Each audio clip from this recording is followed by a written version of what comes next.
Hi, I'm Joy Moyler. I'm an interior designer based in New York, and we are listening to the Modern Craftsman podcast with Nick and Tyler. We rambled quite a bit, so I hope you just have a moment to just kind of enjoy us and follow along. And please subscribe to the Modern Craftsman podcast. How are you? I'm good. Nice to see you. I know. Nice to see you too. Are you feeling better from the last time? Did I cancel because of my back? Yeah, your back. Yeah, your back was jacked. You had a jacked back. Jacked back. Joy, I thought I either broke or damaged my spine. Broke your back. Broke your back. Did you fall off a ladder or something? I did not. The short story is I was helping my kids carrying something on the beach, and I walked underneath a cabana. Yeah. The cabana had a roof on it, and I had a hat on, so my brim blocked the view of the rafter that was about 5'9", and I'm about 5'11". Mm-hmm. So I hit the top of my head, and when I did, my back cracked. Was beer involved? Beer was not involved. Oh. Yeah, I know. Very impressive, right? But I was fine. Like, it hurt for a second. I felt more like, oh, that was stupid. And the next day I woke up and I felt like I slept wrong. And then Sunday I woke up and I was fine. And then Monday I went to the gym and I was exercising. And the first exercise, my lower back was like, no, you should not be doing this. To fast forward 2 hours from there, I fell out of my truck because I couldn't stand. Shoot. Oh, suffering from Brokeback Mountain. Yeah, well, no. I said, well, no. You're going to be the funny one this episode, I can tell now. Well, not quite, but... You know what? Let's just leave that there. I'm just glad that Nick doesn't have an ear infection because he would have canceled, you know? Oh, yeah. Well, fast forward, so it was like 2 weeks of pain. You know, the 2 days I literally couldn't move, and finally got to the doctor, and they were like, "No, it was a pulled muscle." I'm like, okay, well, can you explain why it hurt so bad? Like, oh, your muscle probably just grabbed a nerve, and it just really was bothersome. So now you know what childbirth feels like, I guess. I think I was told that it's still not as bad as childbirth. Yeah. But I can sympathize. How about that? So I feel like there's so many things I want to talk about today, but before we get into anything specific, can you just give a rundown of who you are and what you do? Oh my God, I'm a fire starter and the fireman too, I guess. I start fires by asking too many detailed questions about things, and then I have to put the fires out for those things that don't always see their way through fruition the way I would like them to. And specific to interior design, if you know, your portfolio is impressive to be short, right? You've worked with some an amazing client list. You've been featured on I don't know how many A lists and you know AD 100s, and you know I would love to unpack all of that and how you got into interior design and how you kind of worked all the way up to working with some of these A-list celebrities. Sure, it's a long story. It could take a moment, but certainly not as long as the years that I've put into the industry already. Sure. My interest in architecture started on a trip to Spain. I was simply walking down the street and was hit in the head by a chunk of stone that had fallen from one of Antonio Gaudi's basilicas. It square hit me in the middle of the face. I still have the scar here. And when I came to, I looked up and I was just like, oh my God, this thing is amazing. You know, what is it? How did it come to be? And I spent the next 2 days just sort of walking around and just being unbelievably inquisitive about how it was erected and all of the details that went into it and why it looked so different from so many of the other traditional buildings that I've been exposed to and have come to know. And I was really just fascinated, and I really didn't even know what architecture was at that point. And I really just had to do some deep diving and said, oh my God, I I don't know what this career really truly is, what it involves, but it's something that I want to do.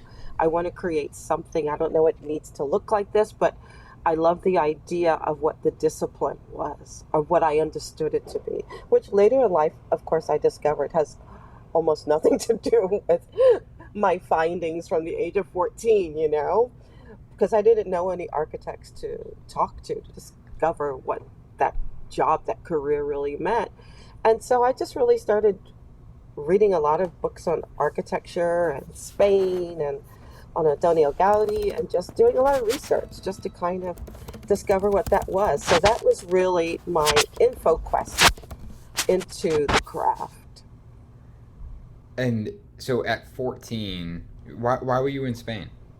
We went on a class trip for a few days, and then my family joined me there, and we ended up spending like another 3 weeks just Wow. walking about and going from Madrid to Torremolinos to Seville, and just really kind of discovering Spain a little Hold bit. on. At age 14, you went on a class trip to Spain, because I'm pretty sure we went to Yes. like the Camden Aquarium across the river from Philadelphia.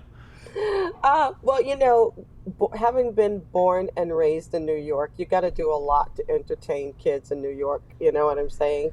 I practically lived at the Museum of Natural History on Broadway on 84th Street because I just loved it so much. And when my parents were working, uh, my sister and I would meet there, and we would just wander the museum. We knew all of the security guards by name, and we would just constantly discover new things, new. Just we were both just blown away by history and evolution, and so it was a great place for us to be. And so when you're growing up in New York, you really just have to kind of do something other than go to the Central Park Boathouse, because we'd done it so many times. And my dad's best friends ran the Schubert organization, which was responsible for probably 60-70% of the Broadway shows that are produced. So we were constantly being, you know, asked if we wanted to go see a Broadway show after school and those sorts of things. So we'd done all of that. So we had to do something other than that. So Spain was kind of like, my dad's like, yeah, your school's having a trip, you're going, and then we'll meet you there and we'll stay for 3 more weeks. So You guys that's, have been both beat. I went to the Stoughton Cooperative Bank, and then I think I went to the police station, and they were like, "You guys want to do your fingerprints?" oh, now Yeah, see, that's well, something that's I've never done. that's a trick though. They're getting your fingerprints. Make sure you don't, Yeah. cause any trouble because now they got you on record. So you aren't But wayward. Well, luckily, I've never been arrested for well, anything. So I Yet, could same. say yet. one Knock thing in on my wood. life I've not done is have my fingerprints recorded. I guess when I was a baby, when you're a baby, they like take your footprints? I think Do they so. do your fingers as well? Oh, maybe. I don't know. I don't know, Tyler. What do you I, think? Do they do? I mean, I believe that they did my daughter's feet and hands, but I don't think it was for legal reasons. I don't know why they Mm. do Does it that. does this count? Yes, that counts. Well, that's finger painting, but if you were actually able to read the prints, No. she could get a global entry probably with those. Her That's art. application That's art. expedited. Yeah, that's cute. So when you were in Spain, you didn't have any idea that this is what you wanted to be doing for a living? I really had no idea. It was really just a deep dive into the efforts that created that basilica, and then driving around Madrid some more, and just looking at additional structures that Gaudi did. It was just unbelievable to me. I mean, my favorite building of all is the Metropolitan Museum of Art. And so I kept comparing it to that structure and saying, I have never ever seen anything like this. So, what is this? And who is this guy? And what drugs was he taking in order to create such a thing? And then just how do you draw it? I mean, how do you draw some of those lines and angles and sort of window fenestrations and that sort of stuff? Like, that isn't like the norm, right? The Metropolitan Museum of Art is beautiful. Yes, it's my forever favorite structure on the planet. It is. I just pulled up the photos of it, and it's let me. It's a magical piece of classical architecture. It's just the scale of the inside Hmm. is wild. Vast and glorious. Yeah. Gets me every time. It never gets old. This podcast is brought to you by Duration Molding and Hold Millwork. on. Before you go any Yes. further, What's up? every week you have some sort of new, product or application for using duration on this project that you're Yes. working on. So what? Come on, there's got to be something new for this week.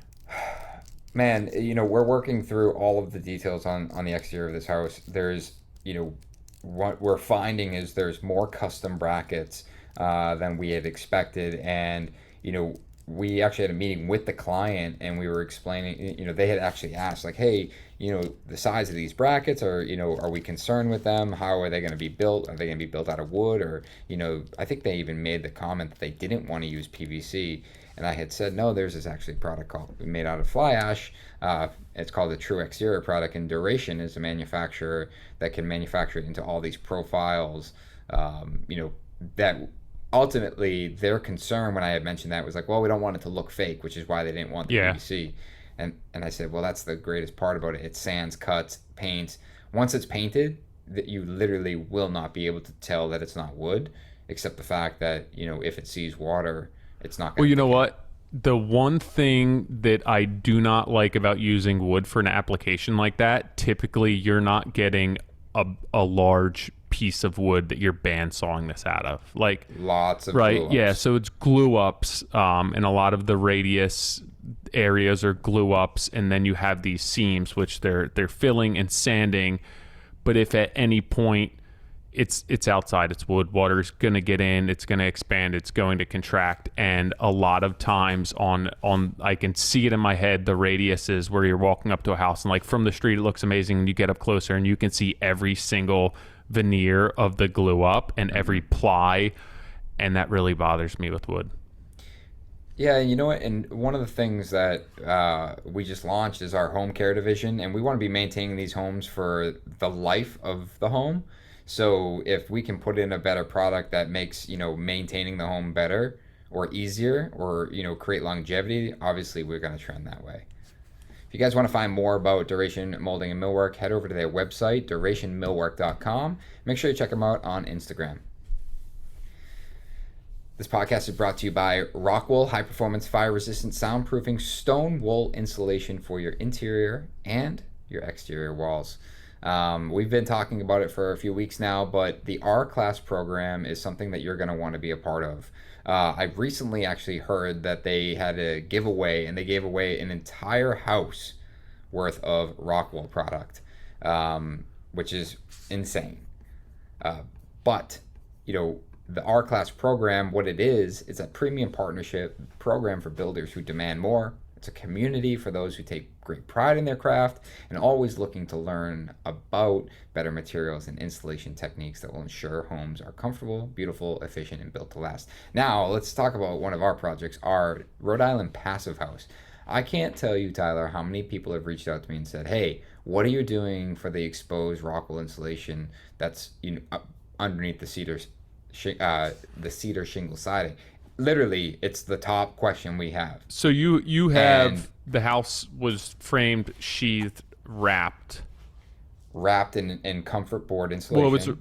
And it was wrapped and with the including WRB first, yeah, it was wrapped. Sega wrapped the whole house. We had 2 layers of then Rockwool, Rockwool. and that went below grade. Yeah. And everyone's like, well, I understand you put siding above, but what about on the foundation? How are you going to, approach that? So right now, the reason it's not done is the architect's kind of up in the air as to what she wants to do, what that finish is going to look like. But we reached out to Rockwool because we are part of that R-Class program, and they were able to give us a bunch of options, including stucco, including mechanically fastened details, all of that stuff. And that's just part of having this, being part of the R-Class program and having the ability to, have the network of technicians and people that not only can answer the phone or email or DM, frankly, but also come to the job site and help work through a lot of these details. That's super helpful, especially when you're kind of pushing the envelope, for lack of a better, no pun intended. I like that. But to be able to ensure that what you're doing is correct and it's going to play well with the rest of your system, and have somebody back that, it definitely helps you sleep at night. Yeah, so if you guys want to join that, head over to rockwell.com/rclass. This podcast is brought to you by Upstate Merch. Our boys over at Upstate Merch, well, they handle all the Modern Craftsman swag. They just printed a bunch of shirts for NS Builders, Materia Millwork. I know they do your stuff, Tyler. Speaking of our swag, if you guys want some of our Modern Craftsman swag, head over to our Instagram. There's a link in our bio. You can buy a bunch of that swag, or as we call it now, our streetwear. And yeah, if you have not ordered from them and you want to try it out, tell them about the podcast. That's where you heard about them, and you'll get 10% off your first order. Yeah, if you want to reach out to them, you can reach out to them on Instagram, but the best way to reach them is print@upstatemerch.com, and you can check out their website and all the other stuff that they offer at upstatemerch.com.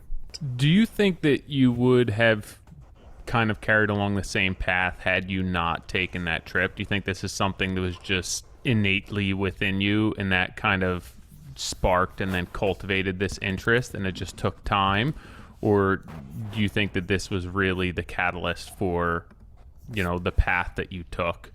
And had you not taken this trip, that it possibly would have been a different life for you?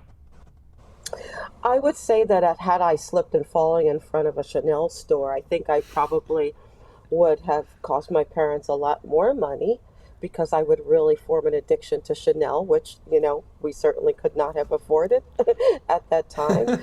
So I truly believe that trip, that incident, that long-lasting scar on my face left a long-lasting scar of a love for architecture in my heart, and my life would certainly not have been the same. Certainly my career trajectory would not have been the same without that trip, that experience.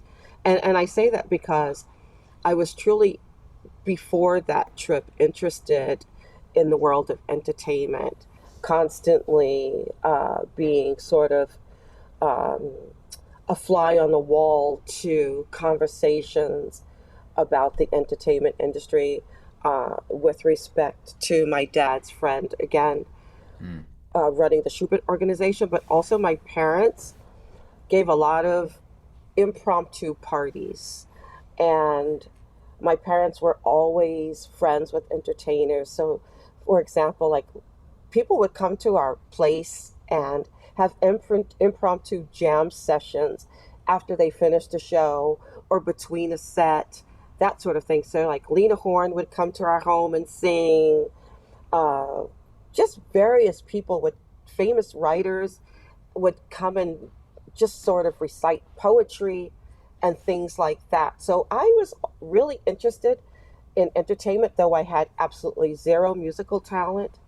I knew that entertainment was a business, so I thought I would end up doing something behind the scenes, either being a playwright or a producer or something like that. And then later I thought I would become an entertainment lawyer, because I knew a lot of my dad's entertainment lawyer friends who made a lot of money, and that really excited me.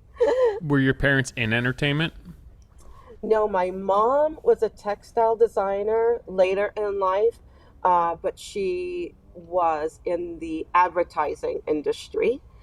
My dad worked for the New York Times, and my parents met there, actually, when my mom was, I think, 20 years old, 19 or 20, and my dad was a little older, But I think they met at the commissary, and that's what we call cafeteria, in the old days, right? And that's how they met. So there was constant sort of interest in the literary world and creativity, either from an artsy textile advertising perspective or from a journalistic perspective. So I think that's why I'm interested in all of those things. Yeah, I was going to as say, well. I saw on your website that if a lot of your inspiration also comes from fashion, Hmm. that I would assume if that's something, your mom's in textile design later on in life, that's something that's always been an interest of yours. Absolutely. All of that's been an interest of mine. My mom used to love to sew. She would make clothes for my sister and I, and we would spend a lot of time running amok through the garment district buying incredible textiles where my mom would make us dresses, and we loved that. And again, going back to my love of textiles and art and history and the Metropolitan Museum of Art, I would visit, and the textiles of various cultures would absolutely blow me away, whether they were some sort of Japanese motif or some sort of French embroidery from an archival textile of something that had been in a room, for some English or French luminary or Catherine the Great or something. I would just gravitate toward those textiles and just sort of the weaving of those textiles and the patterns that were created. So that stirred my interest in fashion. And so I was always sort of torn between fashion design and architecture and entertainment, all of those three things. And I vowed that later in my life, I would choose a career that enabled me to do all of those things simultaneously. And so to this day, I still do something related to each and Mm. every one of those Yeah, disciplines. listening to you talk, and kind of reading up on things, and what was going through my head initially is, why the heck didn't she just do fashion design or textile design?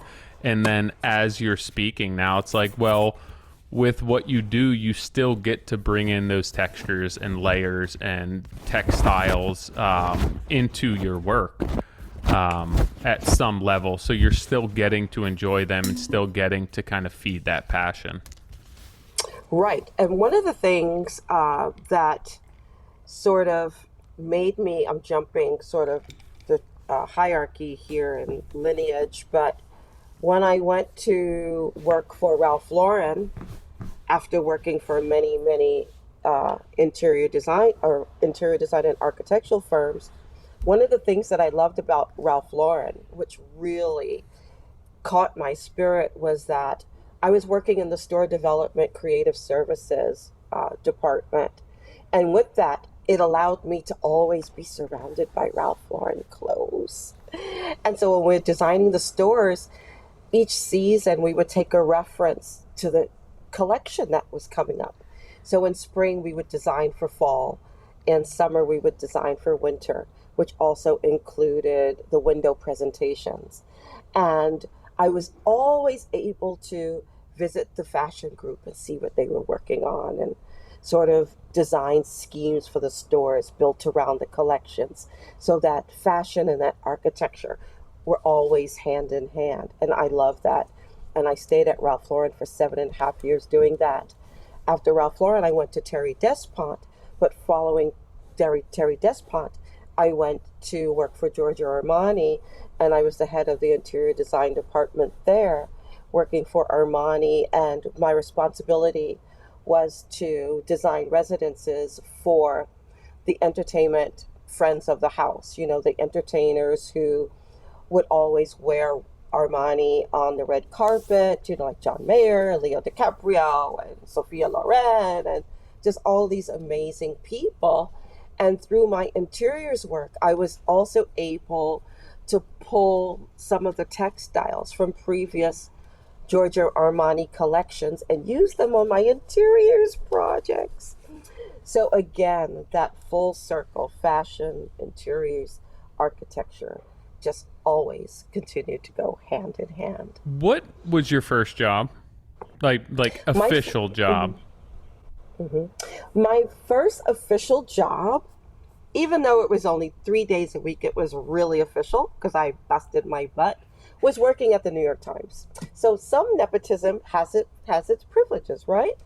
And I was working with the in-house facilities director And I used to spend a lot of time going to different furniture showrooms, textile showrooms, pulling fabrics for the publishers' offices and things like that. And it was really my sort of deep dive exposure into what an interior designer, decorator really does. And I have always despised the word decorator. And we can go into that later. Let's. Let's, because it's deep. But, and so that was my first job. I say first job because I earned a living. I gave my dad rent money. He didn't ask me for anything. He just wanted $100. He's like, okay, you've got a job. It's time for you to start paying rent. Where's your $100 a month? And so that's what I consider a real job, since I had to pay him rent money. And so my first official job was working at Skidmore, Owings & Merrill, which is a premier modernist architectural firm based here in New York. And was it a doozy.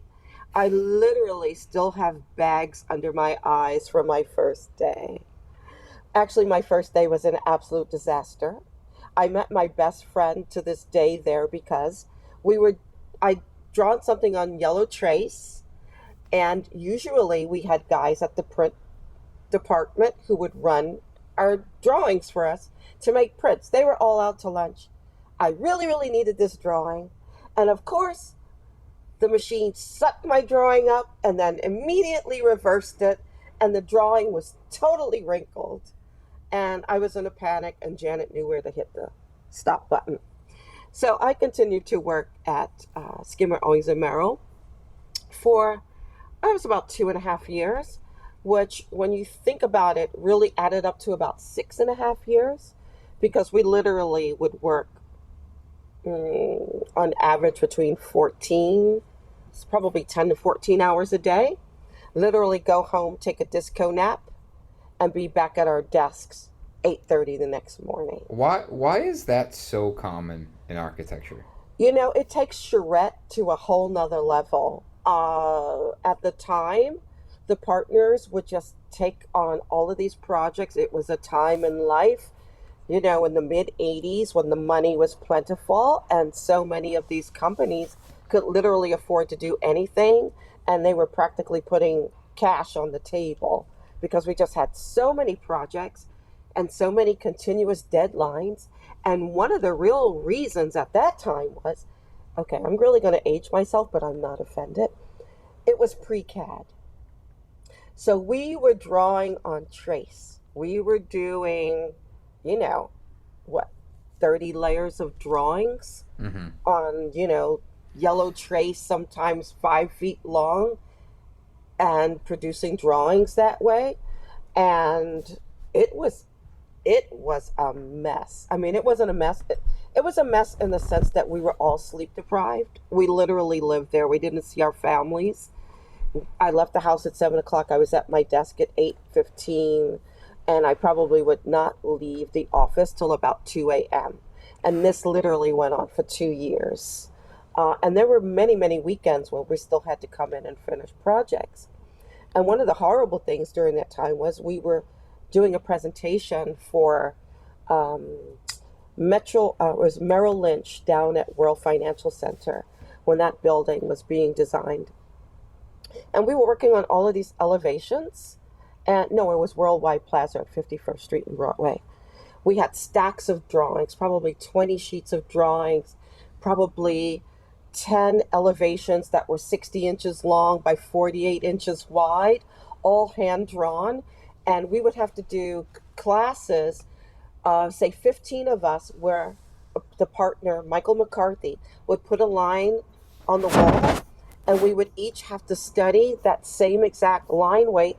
So when 10 of us worked on the elevations, it looked as though one person did all of these drawings, right? And then this one guy, Zorn, who was smoking in the office, took a dinner break, set his a cigarette on the edge of his desk that had not completely blown out, and the drawings caught fire the day before, 2 days before the presentation, and we lost like the corners on 15 sheets. So then those 15 sheets all had to be corrected. I forget what you say when I forget the term, when you have to basically recreate the corners and tape them the backs and then draw over those corners to reproduce what was in those drawings before the presentation. So that meant we had to stay up a whole lot of nights to correct that. Well, hours really, to correct that before the presentation. And that was the life. Do you find value in having learned that way and drawing by hand? Like, do you think that there would be a benefit to people who are getting into the industry to kind of see how that goes and what that was like at that point? Okay, so now you're going to hit on my thing about my antithesis about decorators versus designers.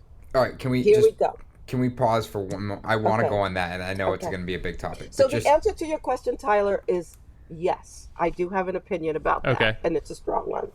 Well, I don't mean to cut you off. I just want to finish the point about what was the Drawing, question? the importance of drawing.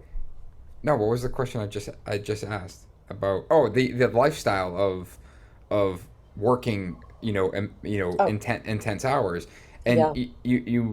you say it was pre-CAD and that was the lifestyle, but even now, 2022, post-CAD or very much in CAD, and it just seemingly the lifestyle. And I guess to expand on my question, it was like, what? But why? Like, in your opinion, why is that the lifestyle? Who is? You say that the partners were taking all of this work, but why was it? Who was demanding? Like, all right, or was it just expected and like, all right, well, Janet over here is working 18 hours, so I better work 18 hours, and then it's just a trickle effect. I think it has a lot to do with quality. I think the good design firms do it that way. I think if you are fastidious and responsible and care about your work, you don't want to rush it. I think that if you want to be top notch, you've got to put the time in. I think there is a level of expectation that is demanded. It's just absolutely demanded. If you just work 9 to 5 every single day and what you do on that level, then you're just not going to get where you need to go.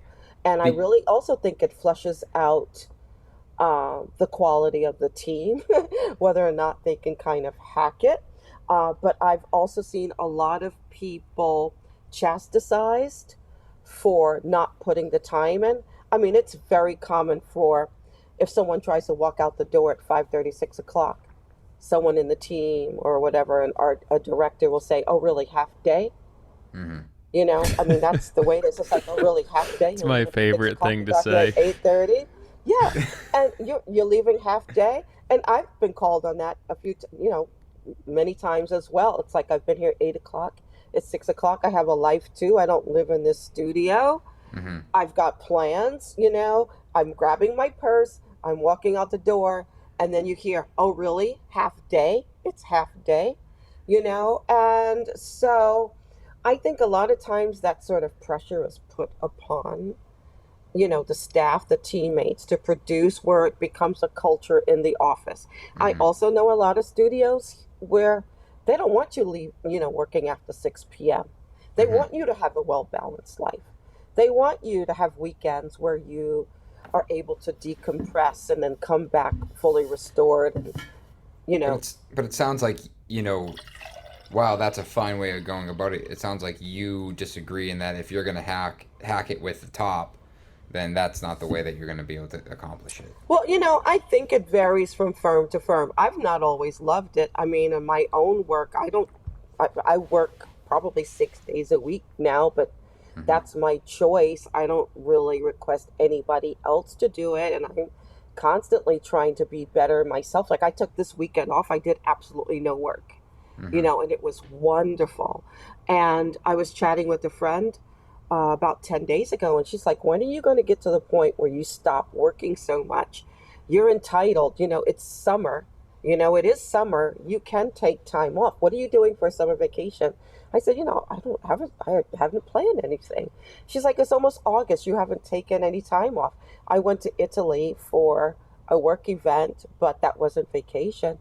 And so this weekend, I said, I'm not doing anything this weekend. So I'm a victim of it myself, but I don't impose it on other people because I know what that feels like. And you want people to Mm-hmm. be balanced. But my clients want to talk to me. They want me fully engaged in projects. And I think I definitely delivered that threefold because most of my clients are people that I've done multiple residences with because they know that they can always get me on the phone and if they ask me for something, I'm doing it. I really have reduced the weekend calls, though I won't take weekend client calls anymore. Uh, but yeah, but I mean, it's just a culture. I think it's something that started a long time ago.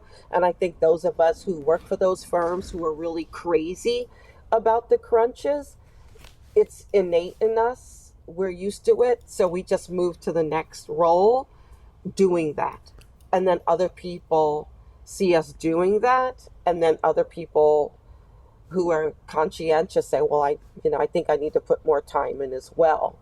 So I think that's just kind of the way it started. But the whole thing with AutoCAD is AutoCAD was designed to eliminate those 16-hour, right, hand-drawn days. So why are we still working till 10, 12 hours a day when we can, reproduce drawings so quickly?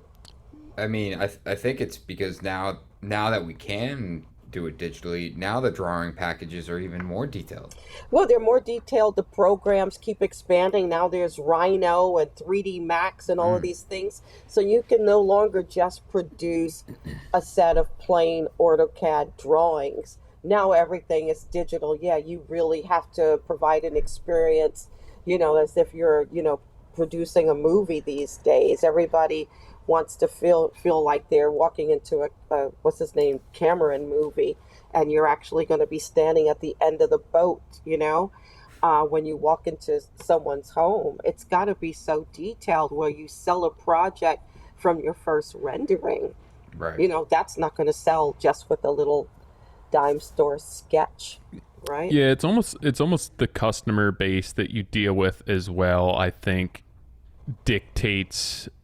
It's not even that they necessarily make you work long hours. It's almost, for me, I think of it where I'm charging a premium. I'm working for customers that I want to be working for, and they deserve me. They deserve the time, and I don't want to.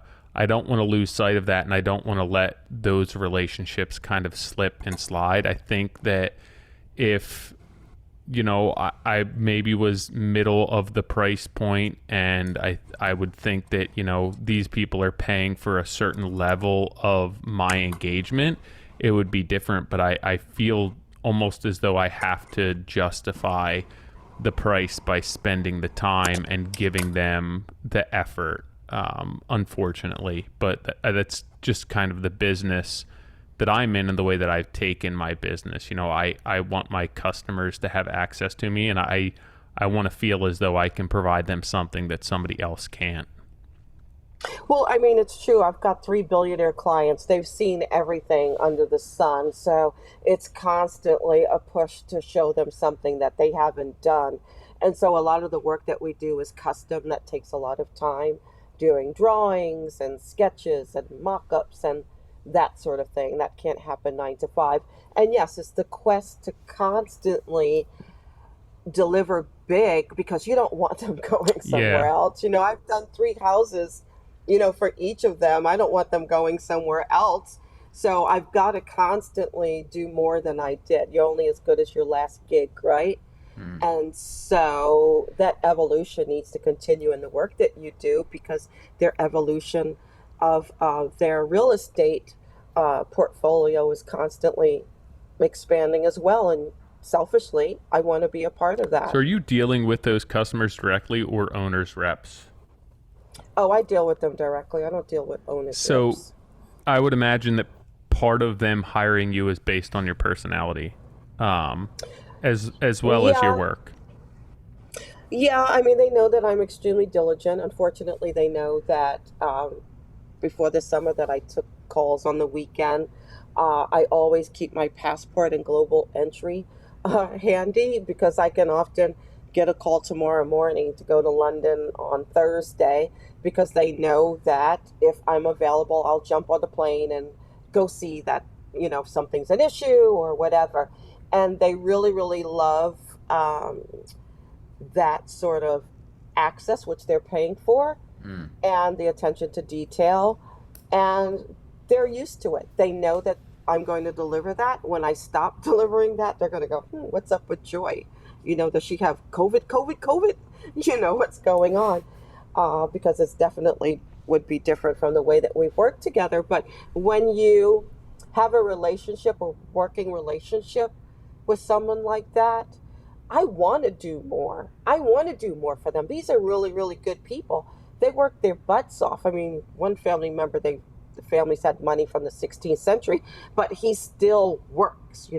So he still works. He's still earning his money. So I need to work just as hard as he does. And they all work, to a degree. So they expect me to work. They expect me to perform as well. So I'm going to keep doing that. And I know that I have to deliver, or they'll pick up an AD 100 and find number 99, and 99 will have a new job, right? I'll be out of there, right? So yeah, I mean, I never rest on my laurels. Never. I don't take any of it for granted. I've been busting my butt for 30 plus years. I don't take any of it for granted. Praise the good man above. I hope that I never have to retire until my arms, legs, and my head doesn't work anymore. It's something, each of these things that I do, I hope are things that I've selected I can continue to do unless I absolutely lose my mind, which some days I think is going to happen at any minute. But It's about 50% for me. yeah. No, but they expect it. They expect that detail. They're paying for it. I've never had a client ever question an invoice. I don't mark up, which is something that's a debate in the industry, of course. And so largely my clients return to me because they know that I'm not marking anything up, but the fees are what they should be. And there's a trust factor that's innately built into that relationship when they know that, because they know that I'm not showing them a $35,000 table just to increase my markup, to put extra money in my pocket. They know that what I'm suggesting to them is what I really truly believe is the most appropriate thing for the environment and for the home. So, I'm sorry, Nick. No, that's okay. I have so many. I've never written down questions in an episode in 230, and I'm sitting here writing questions so I don't forget. And I've written down 3, just about this topic specifically. But the whole premise behind what your business is built on, and how you are working directly with clients. Tyler, the question about are you working with owner reps, or are you working directly with, as you said, your billionaire clients? There's something to say about that, and oftentimes when we're talking about business and growth and scaling a business, it's oftentimes there's this conversation usually around, you need to get to a point where you've hired the people to replace you, and you are contradicting that. You are not contradicting it, but you're going against that mentality and saying, no, these people are hiring me, and I'm going to be involved, and I carry my passport, and I'll be on the plane tomorrow if I need to be, and that's what they're that's what they're paying for, right? Right. So when you think about from a business perspective, or is that even completely out of your mind? This isn't about being able to build a business. This is about what Joy does day in and day out, and when you're done, you're done. It's the latter. I talked to a lot of friends about this. We're in our 50s, and beyond, and we're all thinking about, okay, what's the next round? What's going to happen to our businesses when we, retire? Are we just going to close up shop and say to everybody, thank you so much, we appreciate you, but we're giving you 6 months notice, to find a new job, or is this something that's going to continue? And it's something that I'm constantly on the fence about. And I really haven't made a decision about that yet. And I really believe it's the latter. I just want to do it as long as I can do it. Okay, but here's the thing. I never intended to have my business. I was going to be a serial employee, and that was it. It was a client of mine who's a constant client, a continuing client of mine, who I met at Giorgio Armani, who said, Joy, you've got to get out of here. It's time for you to start your own business. Armani's great for you. Everyone loves you. But I'm going to go to Italy and I'm going to tell them that you're leaving. And I said, no, don't do that. I'm working here. This is my living. He says, no. He was married to Roberta Armani, Mr. Armani's niece, who's going to inherit the company one day. And she's the head of all of the entertainment worldwide. And she's the source of how I did all of my entertainment clients' projects at Armani. And so he became one of my clients when they divorced. And he literally went to Italy and told them that I was leaving. I told Giorgio that you're leaving. He's got to get someone else. You're starting your own business. And I had no idea he actually did that. And so I actually stayed on 6 months thereafter because I really wasn't sure what I was going to do. And he says, look, you're starting your own business and I'm going to be your first client.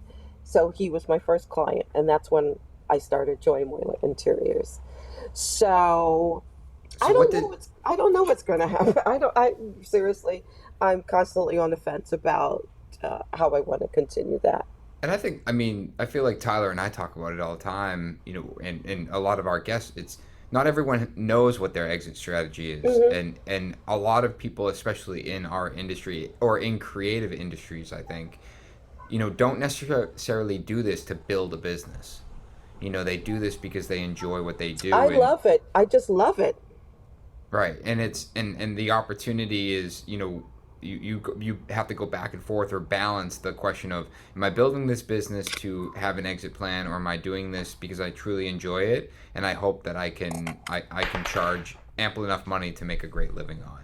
No, absolutely. It's definitely the latter. I love what I do. I'm blessed that I can make a living doing it.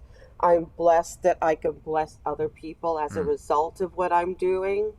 And, I just don't know what the future holds. I just hope it's continued blessings and richness. And when I say richness, I don't mean that in the monetary way. I mean it in terms of having a full life, of being able to travel, to experience other cultures, to meet new people, and constantly have my eyes open to the world around me and have a true connection with people. That to me is what my design business and career is about.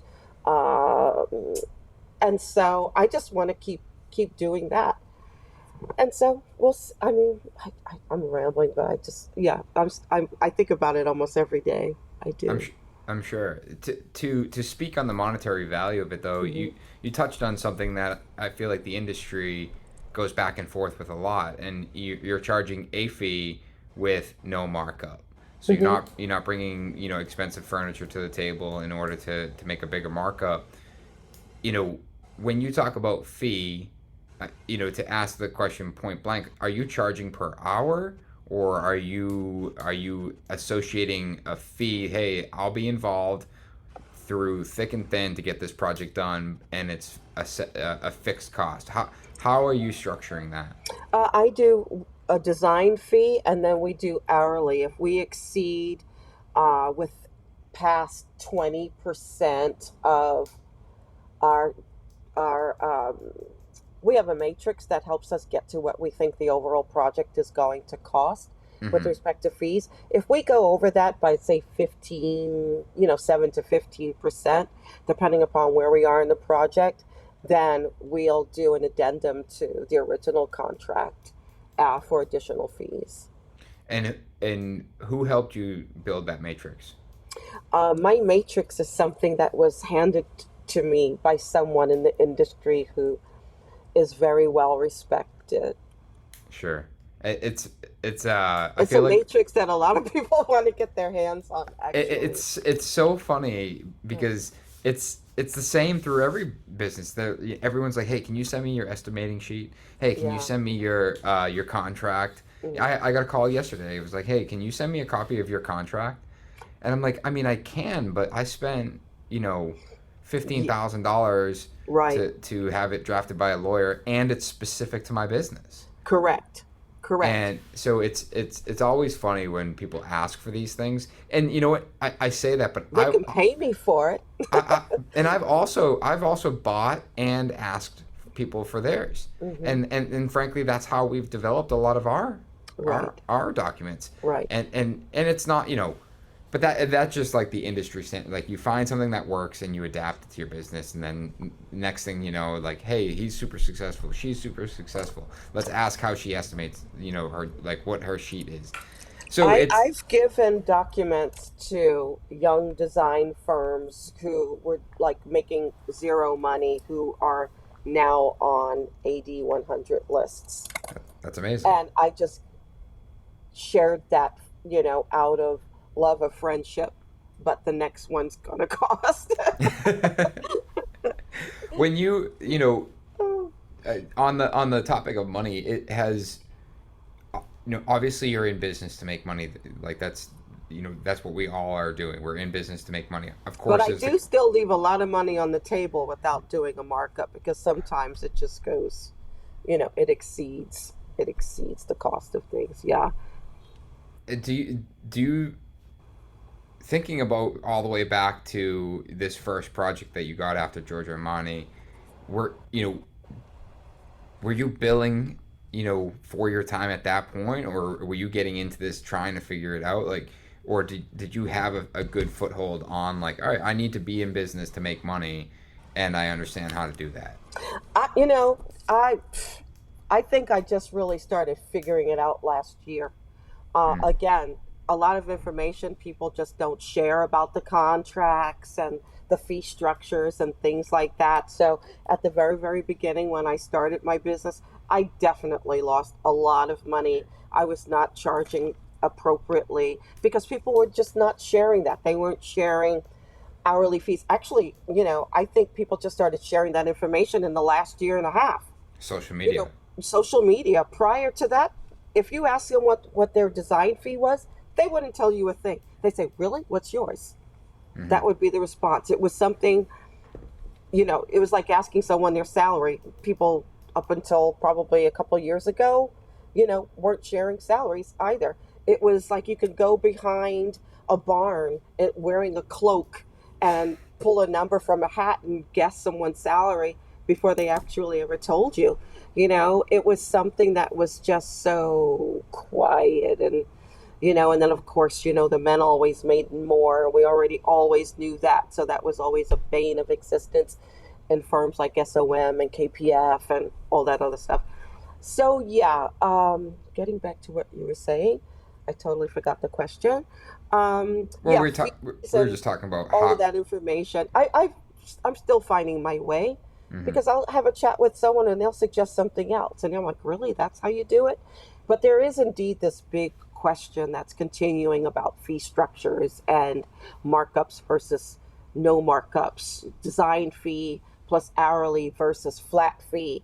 And you really just kind of have to do the thing that's best for you based upon your business and the Yeah. types of projects that you have. Some projects, honestly, there's no design fee.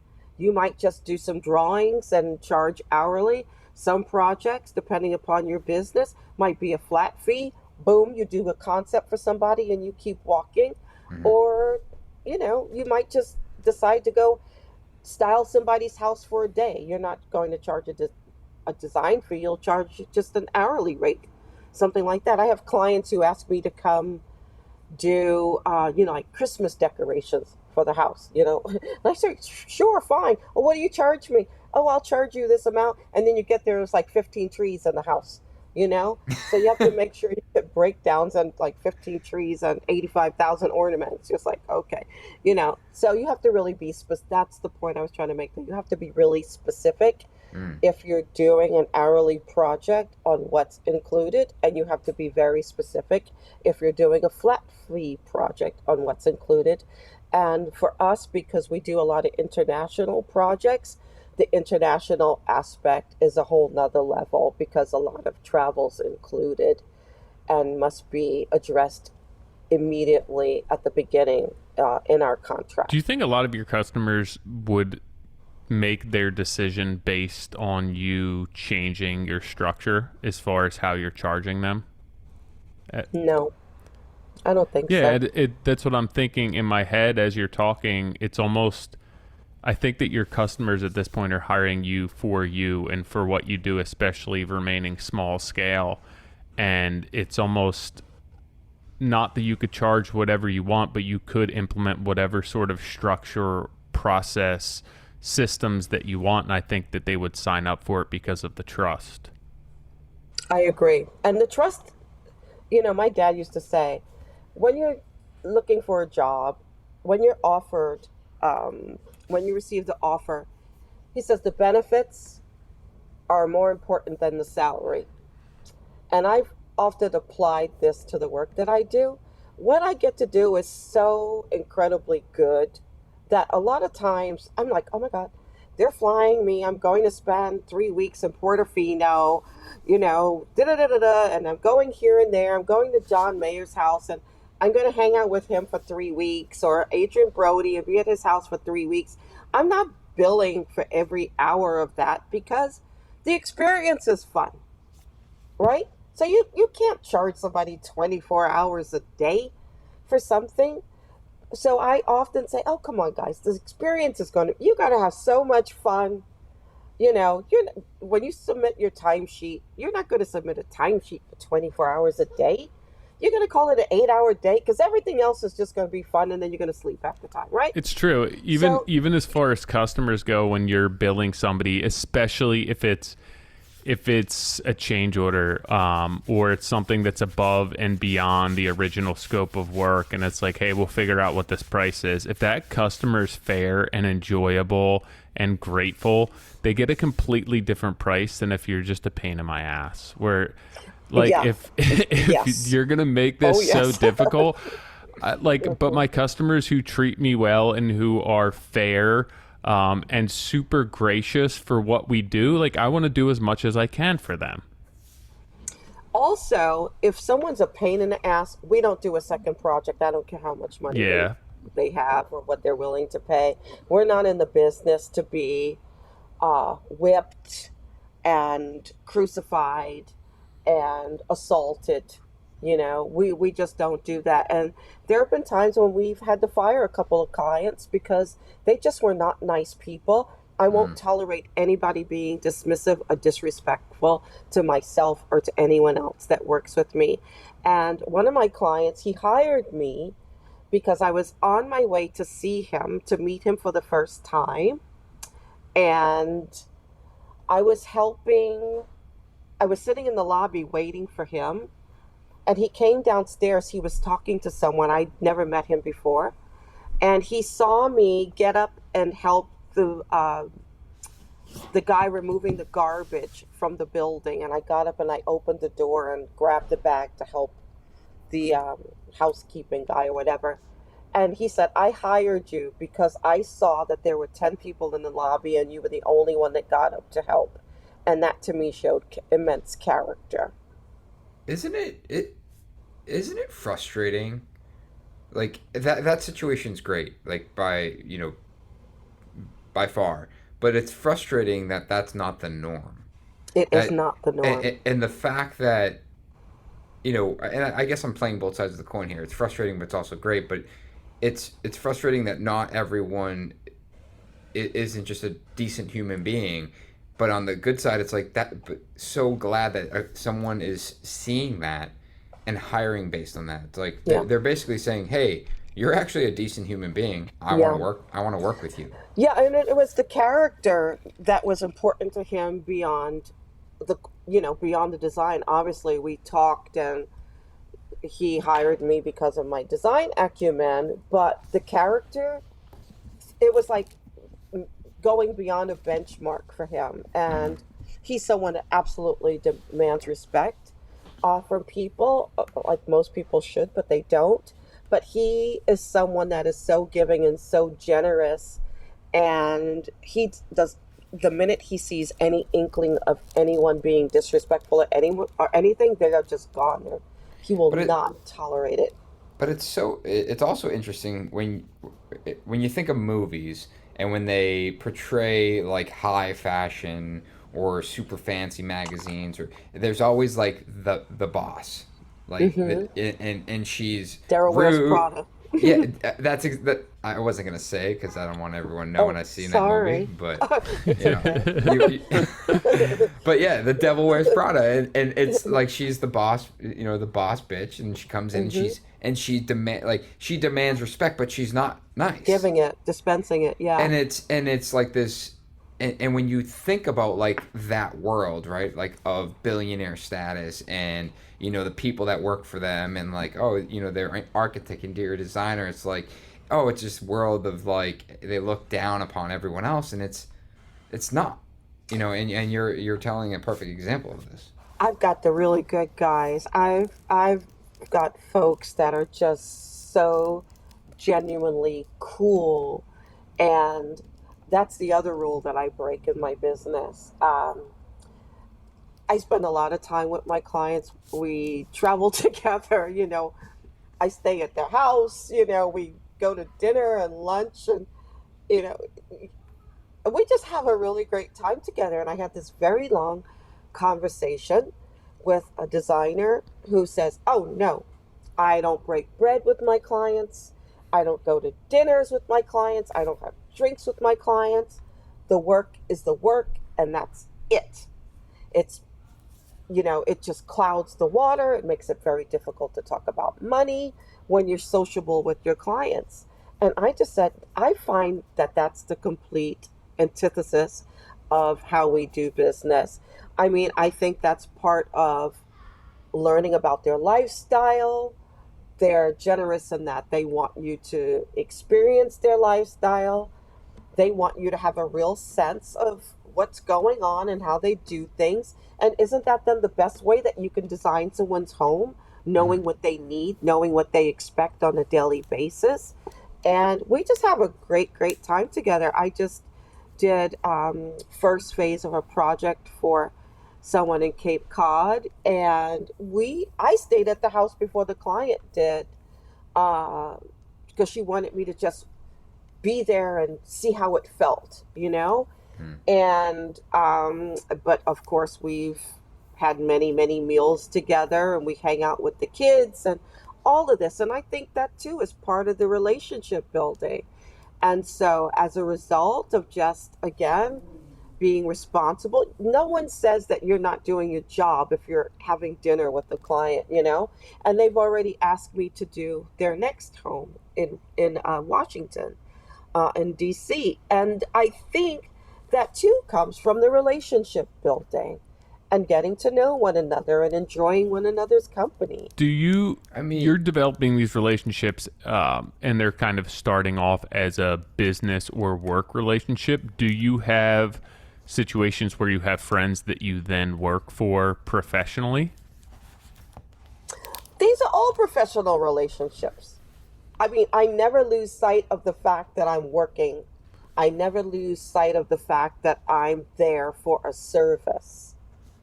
I never lose sight of that. I never sleep in their bed or put my feet up on the furniture. I never go into the refrigerator and make myself a meal. I'm respectful of the fact that it's still their environment, their home, their house, but we are able to get along and have meals together and go on the trip and have fun.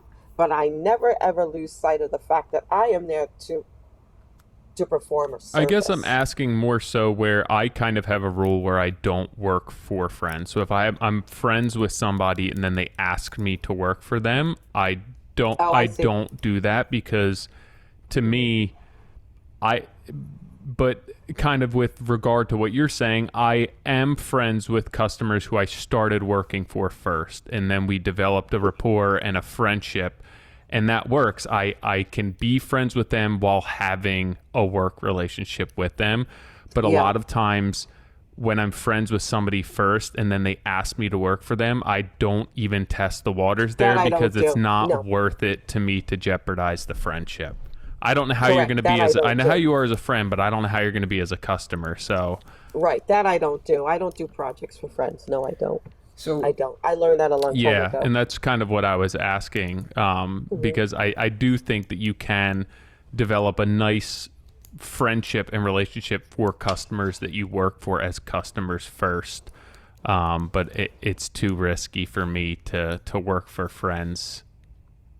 Two things on that. One, from the friends perspective, working for friends, I think it might have been Telich that said this. I could be wrong, but one of our guests had said the only way you can work for there's two ways you can work for a friend.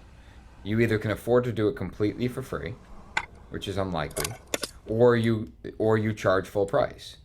Because what happens is when we do work for friends, we typically give them a discount, or worse is they expect the discount. And then someone always loses in that scenario. Whereas if, and this goes into my second point, that conversation you had where it's like, oh, I don't break bread with my clients because it becomes uncomfortable to talk about money. Well, this could be the argument for friends too, where the uncomfortable talk about money is because someone doesn't value that money. And whether it's your client that doesn't value it, or you're concerned that your client doesn't value it, or you're charging an amount to your client that you're not truly comfortable with, or maybe you think that internally that you're overcharging, or like why are you so uncomfortable about talking money with someone that you're about to share a meal with? Right. And so it could be. I think that money, as we've talked about, salary and fees, it's an uncomfortable conversation. And I do think that we're in this society that is becoming more transparent about it, which I think has, enormous benefits, but potentially also some negatives. But I think that the negatives are going to be really related to things like, people are going to be more aware of what things cost, or more aware of what things, what profit margin someone's making on something, and then base their decision on purchasing based on that. Yeah. Like if anyone's watched Shark Tank, it's like they're like, oh, what's your your markup on that? It's like, oh, 70%. I'm like, and meanwhile, a builder over here, is fighting for 10 to 20%. Right. Right. And it's, and people base their decision on working with a builder, or I'm just speaking my side, a builder based on how much money they're marking up the job. Yeah. We'll solely base a decision on that. So that's crazy. And of course, like what we talk, we have to sell the value in working with us, as as you do yourself, where your fee is probably not a small fee. If you're working with the clientele that you are, if you're traveling the world and you are involved in the process, the fee is probably not minuscule, but it shouldn't be. But you're also it sounds as though you're completely comfortable with the fee that you charge, because you know that that's what it takes to do this job. And at the end of the day, you're probably still going to overextend your financial input personally to get the job done, because you're committed to it. Right. That's what the 6 days a week are, sometimes 7, honestly, Joy, what was it like when you first started working these jobs with the level of people that you were working with? Was that intimidating for you? It wasn't intimidating for me because I've worked for firms who always cater to a high net worth client, and I've been the senior designer on those projects and project managers on those projects, so I already am versed in dealing with those clients. I know the kinds of things that they're focusing on. I know sort of their mentality, so to speak. I've my parents were around a lot of those people. So it's a comfort level for me. So I've never been intimidated to be in their presence or anything of that nature. And I have fun with them. I have a, I think, decent sense of humor, which kind of breaks them the first visit so that they tend to loosen up and be a little bit less of themselves. And I think that starts to sort of set a tone for having a good relationship. Yeah, I would think that would. They don't scare me. Yeah, I think that would be somewhat refreshing for somebody. You're working for a celebrity, and I guess most people are either going to be a huge pain in the ass where you're like, okay, you're weird, too close, you don't really know who I am, or walking on eggshells around them. But I think to be able to put a customer, a client like that kind of at ease would be a huge advantage to you and working with you.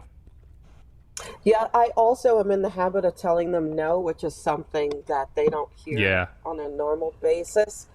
And if they get quiet and they're sort of like struck that, oh my God, she told me no, they just kind of have to get over it fast because I'm not going to be a kiss butt, I mean, some information is not, some, they might ask me something that they just don't like the answer to.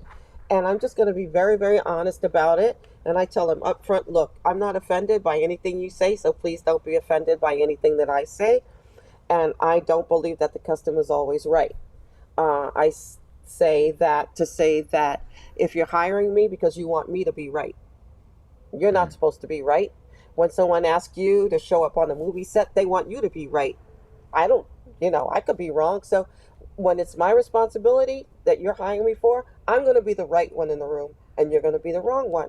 And that just, they either look at me crazy or whatever, and then they go, okay, I get that, and whatever. So when I have to tell them no and be the bad guy in the room, I'm the bad guy in the room, and we get along, fairly well with that. I mean, it's the same thing if somebody goes to hire me and I feel as though I have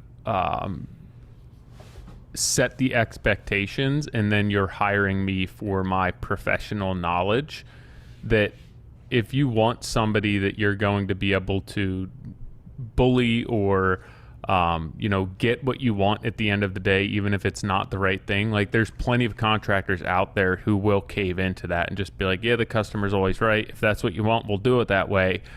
But there's a lot of customers who are coming to you for that knowledge base, and they want you to lead them in the right direction. And if somebody's not happy with you telling them no, whether it's a design choice or a lifestyle exactly choice. It's like you can go hire somebody who's going to be, there'll be somebody who's going to be a limp noodle and will kind of bend and cave to whatever you want, but that's not going to be me. Yeah. Agreed.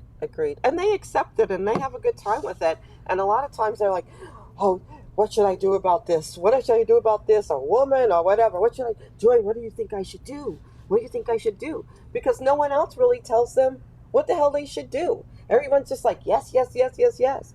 And, I'm the one that ends up being the psychiatrist, to tell them no, no, no, and we have fun with that. I know I do. So, whatever. I want to go back to when we were talking about, the value in hand drawing, and then you were going to get on your spiel about decorators. Mm-hmm.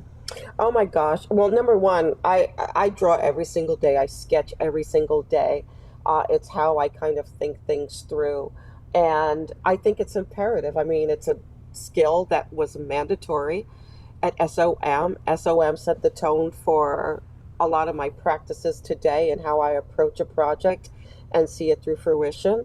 I still have binders that are 12 years old because I absolutely learned from Skidmore, Owings, and Merrill that there's got to be a paper trail in everything, so that if you get hit by a bus, someone else on your team knows where the project landed. I keep a phone log for everyone I talk to, and I insist that everyone on my team do that. So again, if they're hit by a bus, who was the last person, Chris called before he was hit by the bus? What's the status of the project? Where's the fabric?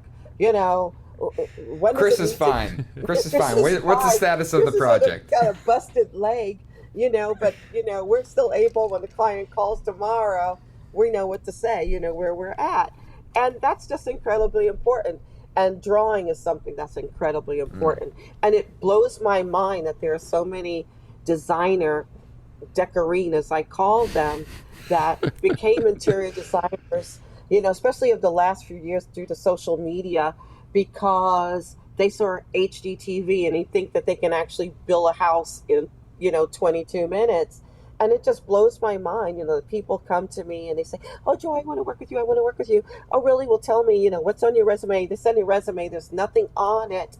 And they say, "Well, are you going to hire me?" "Well, no." "Well, why not?" "I've got great style." Who said you've got great style? You've got great style. How many interior design classes have you taken? None. "Well, where have you studied?" "I haven't studied, but I've got great style." I don't give a damn about their style. After you come back with, some credentials that you've taken at least one design class, architectural design class, graphic design, industrial design, something, at least have a springboard to be able to develop a career. Just don't come to me and say, "Oh, look at my Celine suit. I can work with you because I'm wearing a Celine suit." My clients don't want, to be charged for time for people who wear a Celine suit but can't pick a textile or design a custom piece of furniture. So I'm so over this whole decorina thing, decorators versus interior designers. And I know in the old days, decorator was a term, but I think if you are working now and you're serious about your business, take some design classes, take classes before you approach a design firm, with the request to be a new hire. Put some skin in the game. Study something. What, we talk about school a lot on this podcast, and, what is it about the schooling that is so important to you? It teaches structure. It teaches, most classes teach some sort of theory. Structure how? A process. Structure in terms of a process, a design process. Like you start with a concept. You then you have concept, schematic design, design development, construction documents. You have to understand the process. You have to understand the structure of how a project goes from concept to, a turnkey position. There are many, many steps along the way, and you should know what those steps entail. So just being able to wear a Celine suit and say you have style, that I gotta you look maybe, up the Celine. Well, What is it? no, What is I'm just saying Celine is it could be Valentino, it could be H&M, it could be Zara, it could be anything. But Oh my gosh, they're $3,000. no, but I'm just saying, if you've got a style, you think you have style because you dress well, become a fashion stylist. Don't say you need to be an interior designer just because you've watched a couple of episodes of HGTV and you want to have a career. One of the big problems is, and I've seen it in my area, where there's fewer actual designers, and there's a lot of people who have style and who understand what marketing looks like and high impact design, and it doesn't really stand the test of time, but it attracts the attention of people, and it's right. A lot of customers don't understand what that is, and it's frustrating. Not as much to me, but I know to other designers who have spent a long time kind of investing in their education, investing in their business and in their design. And then these young men and women come in with style and good marketing and high impact design, and then start getting these customers. And I don't know what the answer is to that. Are they giving the people what they want? Is it the right thing? For me, it's not somebody that I would hire, and I understand the issues with that. But I don't know how to kind of advocate that or communicate that to customers as to why they shouldn't go that direction. Well, here's the response. Here's the direction. This is how I sum it up. That Celine suit is great with your style and flair and finesse and working as an interior designer. It all is lovely and fanciful until the damn ceiling falls in because you've hung a 50-pound chandelier where there's no stud in the wall, or on the ceiling. There's no support because you have no idea about how a room is constructed, what's behind the sheetrock or the plaster. But you just say, oh, that's cute. Let's put it over there. And then the ceiling falls in. That's what you get. That's what you get when you hire somebody with style with no substance, literally style with no substance, or training in the field to understand the bare minimum of what goes into creating a space. It's behind the walls. I sketch upside down so that I can walk into a room and talk with why can't I say the word? Sorry. Talk with a contractor who's on the other side of our makeshift, table and sketch. Wait, what's that? Sorry. No. Oh, You're good. You're good. Okay. Pause. You all the time? Like, are you sketching upside down when you're by yourself? No, I'm with someone who's standing on the other side of the table. But if they're talking about a wall section or something, it was more of a technical question from my understanding. Like, wait, more. Is that the way you practice? So that way you always you can sketch in either direction, but yes, you're of saying course. that you right. Okay. I'm saying that if I'm seated across the table from someone, and I'm trying to convey an idea, or draw an elevation, particularly with an elevation, I draw upside down so that the floor is facing them, and Totally the get ceiling that, is on my side. Just so we don't have to keep spinning the paper around. Yeah, the biggest Understood. issue I've seen with these type of decorators are they don't value the construction enough. They, Correct. they are making money on a markup, and they want to take whatever that budget is and maximize the budget on furnishings and the decorating. Decoratives. Yes. And then they want to price shop contractors. And that's where they're bringing value to their customers, where we can get the work done for less and then spend money on our end.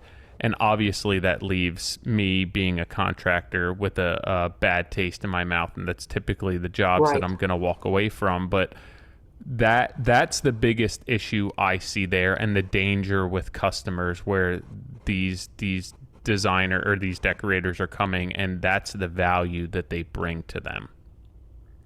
Absolutely. I call them decorinas. Decorinas. Yeah, because they just, and it's not meant to be a nasty term, of course, but it is just relating to someone who doesn't understand the business. To me, it's a euphemism for someone who just doesn't understand the business. They don't understand the value of the construction and how the decorative layer applies to the construction, Yeah, and I feel so much of what we do where you're only as good as the weakest link of your product, and it has to you have to kind of spread that budget across everywhere. It can't just be on construction. It can't just be on design. It has to go to different places in order to make this one big product that meshes well and can kind of withstand the test of time. And I don't think that that's typically the case with them. right. I mean, for example, if a client has a bunch of kids and they want a quiet room, that doesn't say for a decorina to put a sign up on the wall that says "Be quiet." You have to put another layer of sheetrock on the wall, right? So there's some things that just make sense, that are practical. I cut you off when we were talking about school, and because I want to dig into what you meant by process, but you went on to say the other thing that was important about school for you, like why school is important. Well, if you're serious about your work, you need to study. If you want to play a violin, sure, you could play by ear, but if you really, really want to be good, you should still study, whether you're studying, various concertos and artisans or whatever. Anybody who's serious about their craft has studied something seriously, whether it was an apprenticeship for a few years or some sort of degree, sort of responsibility, right? So, I mean, if you're serious, like someone came to me and they said, "Oh, I really want to work with you." Oh, well, what's your background? Oh, I really, I was in a fashion background, but now I want to do interior design. I want to be an interior designer. Well, where do you study? Oh, well, I haven't studied, but I read all the shelter magazines. That's not quite the same as taking a class now, is Would it? you would you have would you have responded differently if they said, "I haven't studied, but I'm hoping to learn from you"? It's the same thing. I don't have time to teach. Hmm. I mean, I have time to mentor, but you have to come knowing something. You have to have a starting point because we're doing projects, and even though they may take 3 to 5 years in some cases, we're still moving fast. We don't have time to sit there and tell someone what a pen is, what a crochet is, things like that. You have to come in knowing so Hmm. you can sort of be an active participant and help move a project forward, not backwards. Do And you that's where the value of having some sort of learned experience comes in to working with an established firm. what if someone came to you right now and said they did get trained, and it was through e-learning? They took an e-learning interior design course. I can't visually show you that sort of gesture that the guy does when he raises the rock, he does two eyebrows, one goes up really, really high. You get that. Can you smell what the rock is cooking? And his one eyebrow goes straight to his scalp. And yeah, it's still, it's not the same. It's just not the same. Design is so interactive. Hmm. You can't just sit in front of a computer and say, I've taught myself design. It's got to be fully immersed. You've got to be part of a team where everyone, if someone says, "Oh, I need you to do this elevation," you can whip it out, you can do it. If someone has to Hmm. sit beside you and show you what an elevation is and show you sort of the standards of construction, and it's too vague and you can't get caught up, then you're pulling your teammates down, Yeah, you and know? I'm asking specifically because e-learning is becoming so big, and I think that it will only become more and more relevant in our industry, and it'll be interesting to see how people react and when that shift will happen, that people will start taking it more seriously. I think when it's proven value that it's efficient Hmm. in the workplace, Sure. until an efficiency is established, I think it's just going to be something that's not going to meet the mark. See, that's what I find the hardest thing about design. Whether it's home design, it could be auto design, kitchen design, that it is interactive, and you have to have such a comprehensive understanding of how that, The yeah, basics. and not, I mean, even high level, like how that comes together in order to have a successful, seamless design. And I think that it's really hard if you haven't spent time either in the field, being around that, seeing how things come together, how they're built, to really understand how a design should be. And I know that there's a lot of architects, there's a lot of designers, decorators, all of that, who have not spent time in the field and don't. To me, I don't know if it's just the way that I learn, that it's very difficult to understand how somebody can design something that they don't understand how it's built. Right. I mean, you've got to understand, the live loads, the dead loads. Geography plays a very important part in the architecture, to know those sorts of details with respect to the engineering aspect of a building or a space, the logistics, the basic logistics of the property in and of itself, I think are important. And yeah, I just think the e-design it's not going to provide that same experience or level of detail that's required to do a project properly. But to kind of argue that some is, even in classroom learning, I don't feel is going to give you enough of an education to do that. True. I mean, there's nothing like real life experience. To be a contractor, right? You can study all you want from a book, but how much I'm sure you learned a great deal more when you were in the field and actually Hmm. had a 2x4 in your hand, and needed to, put some studs up, right? Yeah, and I can't Hmm. necessarily speak to design because I'm not a designer, but for me, the way that I learn, I do believe that I would be able to get close to the same benefit from taking an online style of course, because you're going to get out of it what you put into it, and then spending time in the field to understand that. I don't think that they're exclusive to each other, or from each other, but I think that there are a lot of instances in what I do where you'd be able to take a course not necessarily in the classroom, and then as long as you have the field experience to follow, that a lot of people would benefit from it.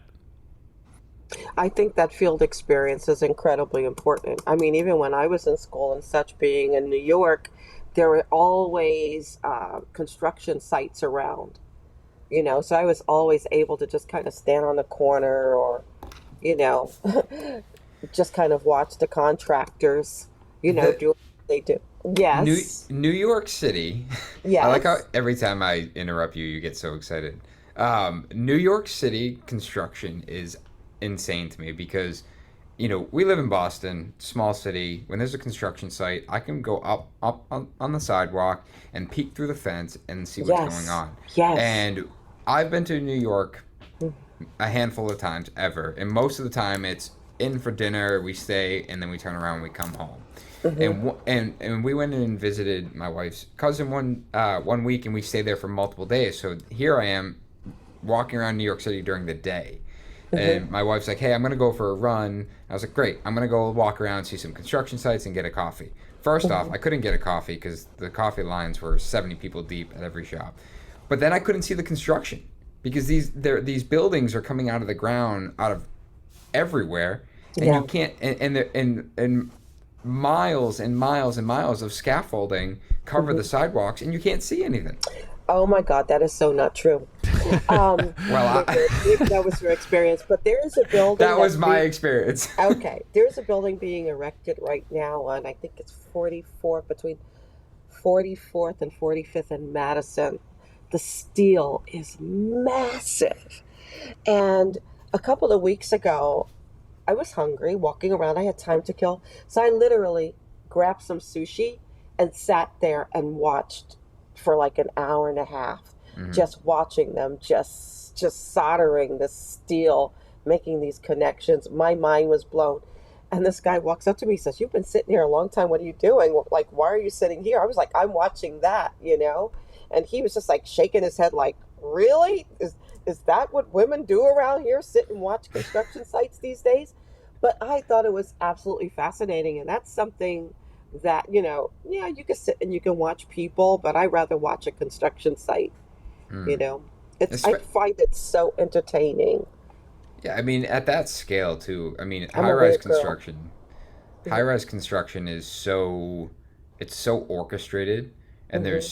so much work that goes into it prior to ever even breaking ground. And and as that steel, like, I was involved with one high rise in Boston, and I stood out there, and it was 32 stories tall, and I watched Yeah, every piece of steel get set, and I'm just like waiting for the one piece not to fit, and it's like, nope, number 1,000 that fits too, works and it's every time. all the It's way it's up. utterly fascinating, utterly Mm. fascinating, and it happens. These buildings are going up so quickly. And I always learned that it took. I don't know. I'm sure that there are new aggregates in concrete and such these days that I've not studied, I admit. But I remember ages ago learning that it took 28 days for construction to set, for concrete to set. Is that no longer true? Because they're constantly just putting the next slab up, the next slab up. And I'm thinking, So okay, so they're putting all this additional weight on these borings, and the concrete hasn't even cured yet. So so what's the deal now? What's the Over deal? engineer I it. can Mm, I can tell you from experience. So concrete, they use a lot more concrete in New York. A lot of them are concrete structures. We do a mhm, hybrid in Boston. It's just because of I think it's because of the union. But from a concrete perspective, there's typically a core in the middle of the building that's Right. all Always concrete. for elevator shafts, utilities. Yep. Yep. And so for our project, we were 7 days every floor. So we were stripping the forms, and within 7 days, they were placing the next floor. So you ask about the strength of the concrete. What would Yeah. happen is that they would strip the forms, and then they would start setting the forms above, and they would test that concrete after 7 days to be sure that it hit a particular strength. It didn't have, PSI. yeah, it didn't have to hit the intended strength. It had to hit a particular, a particular point, knowing that it was continuing to trend. But when you would place a slab, you would strip those forms and you'd start forming the next. Yes. Oftentimes you'll see it in New York is that if say the building's 15 floors tall and they're placing the 16th floor, it'll be maybe 4 or 5 floors below that still have scaffolding supporting the concrete that's already 7, 14, Yes. 21 days cured, because it's not at full strength. And Got it. as you work your way down, you'll see that they'll start The removing stripping. 50% of the scaffolding, and then eventually there's no scaffolding, and that's when they're starting to frame interior walls. So that's how they're able to achieve. I mean, that's the layman's version, but that's how they're able to achieve. It's also that, what is it, after like 7 days, it's 65 or something percent of its compressive strength. So you can over design the strength of that concrete so that it's strong enough at that 7 day that it reaches its design load Potential. Yeah, and then at that point it continues to gain strength because the cost of making that concrete, the compressive strength, stronger, obviously, versus the loss of work of just waiting around for another 21 days for it to cure. Yeah. So you can just engineer it to reach that design load at 7 days at 65%, and then you can keep moving. And I remember we had one floor that did not test.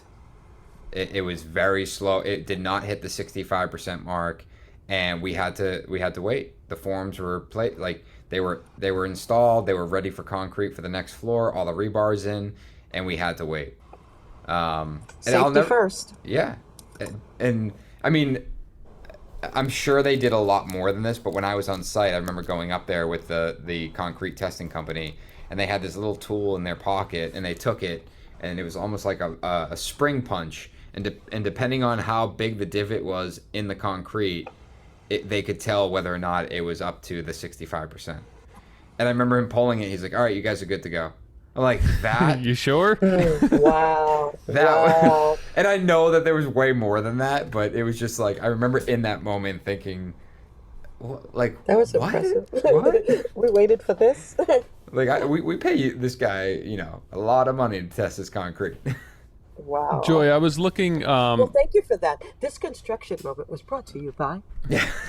I was looking at your website, and is photography a hobby of yours? Oh, yes. That was something else that I fell in love with at the age of 14. And it's strictly a hobby now. Are you doing that professionally some? Is it for your projects, or what's the deal with that? It's a hobby of mine. For a while, I would not leave the house without a camera. And it just got extremely costly to develop all the film that I was taking. I'm going way back. And then, of course, luckily everything became digital. So I still take a lot of photos, mostly with my iPhone. Not seriously, though, with my real camera. But I love it. I've just always tried to find the beauty in things and document. Is that something that you're self-taught? Yes. And my grandfather ages ago brought me he built a dark room for me with an enlarger, and I developed my own film, that sort of thing. And So cool. I just absolutely loved it. It's Fell in something. love. Photography is, it's something that I wish I was better at, and maybe if I ever have free time, I'll take a course on it. But it really, I value good photography for so many reasons, but when it comes to art projects and architecture, it can drastically change the story details tell. Well, a good interior photographer will do that. Yes, every Yes, photographer is not an interior photography photographer. As a matter of 100%. fact, my husband is a photographer, but he is not an interior photographer. Because without the correct lens, everything goes beep, goes inward, right? Mm. Without having straight lines, and even if you're working with a grid. And so, yes, photography is a very disciplined field. Uh, it's again is something that where you constantly always have to study. I never really studied it, but I did neglect to say that I did study photography in high school. I went to the High School of Art and Design, and we had this 6 week rotation of studying illustration, photography, architecture, fine art, and sculpture. And so that's when I fell in love with photography in junior high school, actually. Yeah, Yeah. you think of photography as, I mean, there's a ton of different fields of photography, but you think of it as this artistic expression of yourself. But then if you watch somebody photograph something, especially interiors, and how much setup and how precise it is, it almost seems that it's less artistic than it really is because it's very structured. It's extremely structured, and I've shot with some great photographers, Simon Upton, and who is, of course, masterful, Philip Ennis. And, really, I mean, thank God now everyone tethers their laptop to the camera because you can see out the box so many adjustments that are required versus trying to see everything with that little Yeah. window in the back right of the camera. Hmm. And I mean, just all of the settings. Capture One is a wonderful, wonderful tool to get it right. And all the good photographers, of course, use that when they are on photo shoots to really be able to nail it and adjust any sort of angles or even the slight sort of movement of a chair, Yeah. rotating a chair in the space is something that a good photographer will know to do instead of just walking into the room and just click shooting it. Of course, a good stylist is Yeah. wonderful as well. So Right. when you have the two of them together, it can change a room That's what totally. I enjoy about it so much, that when you're on a project, you're so deeply immersed in that project that it's difficult to see big picture. Like, you see every little thing that comes together. You see every struggle, every mistake, how something's not quite plumb. And then when you get a stylist there, you get a photographer there, and you see the picture on their computer screen, it's almost an out of body experience where it's like, that's a really nice project. But when you're in the space, it's not the same. Yeah, I mean, they really, really bring it to life. And Simon Upton shot a project for me in England last year. And what he did with the space in terms of he just like lit this castle up, it was just absolutely amazing. It was in Architectural Digest, but they only used like, I don't know, 10 pictures, 12 pictures compared to the 2,000 images that were shot. Mm. And they're all just masterful. So a good interiors photographer will sell your project like no one's It takes business. so And long too. Like, if you yeah, think you're going to go in and photograph a project and then get out of there, like you said, moving the chair, it could be moving a piece of fruit, changing the way that the light is hitting this. There's so many tiny little things that they do that it takes so long to photograph well. really. And now that I'm a contributing editor for Veranda magazine, I see so much more about how projects are being shot for Mm. publication, and how many designers are using stylists versus the designers and architects who are not. And it's really sort of creating two types of projects. You could see it immediately, the projects that have been really sort of styled with thought compared to projects that are just shot. I peeked at Simon's work and Oh, he's amazing. It is, and I love his use of people in space because it's really really dramatic. Yeah. And he captures, he captures the architecture, but also the feel of it. But going back to what you said about the chair, it is those little moments where you're shooting a kitchen and all the chairs are tucked into the table and it's a kitchen. But You've got to angle it. yeah, and you pull one out, and then also you Yeah. look at that photo and be like, oh man, that like my kid pulled it out, and like you start painting this like Image. scene in your mind of like this is how my kitchen would look because my kid would never push his chair or whatever the Yeah. case is. It And makes it more livable. You can Yeah. suddenly imagine yourself in that space. so, what is your thought on video when it comes to sharing a space? We asked this to a photographer, and I as I expected, they were like, no, video doesn't. It's like the capture Bloods and way- the Crips, way man. We do. Only a pillow got killed, though. Yeah. You got to be careful. But so as someone that is so immersed in the design, and I mean from very beginning to the end, when a space is captured through video, what's your thought on that? Number one, I'm asking, what was the intent of this video? Is it a video to just kind of have me feel like I'm walking about the space, to get a sense of the depth of the space, the scale of the space, to see the finishes that are used? I think that's extremely important, to just sort of get a sense of it. I don't think you can really get a feel of a space unless you're absolutely in it. I think just from sort of a cursory perspective, a video is fine. So let me pitch something to you. This is something that we're working on in the background, and because video is a big part of our business, we share it's primarily process video. But something that we're working on now with my videographer is what I'm calling lifestyle videos. So we just renovated this loft space, really, really cool space, and it's designed to be a work from home loft where there's a loft that's the sleeping quarters, a really big expansive, living room and kitchen and dining area, and then a second loft on the other side that has this, office workshop vibe.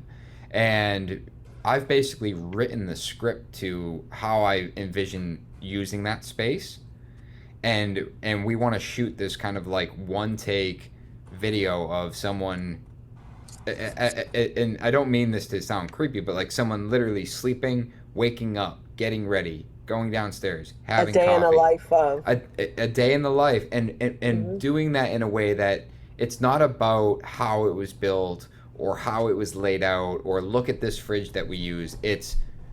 This is how someone would live in the space. And we've written this for a couple of our projects because for us, we found value in video, but I see how photography tells a much different story, and someone gets to paint that picture the way that they envision that space.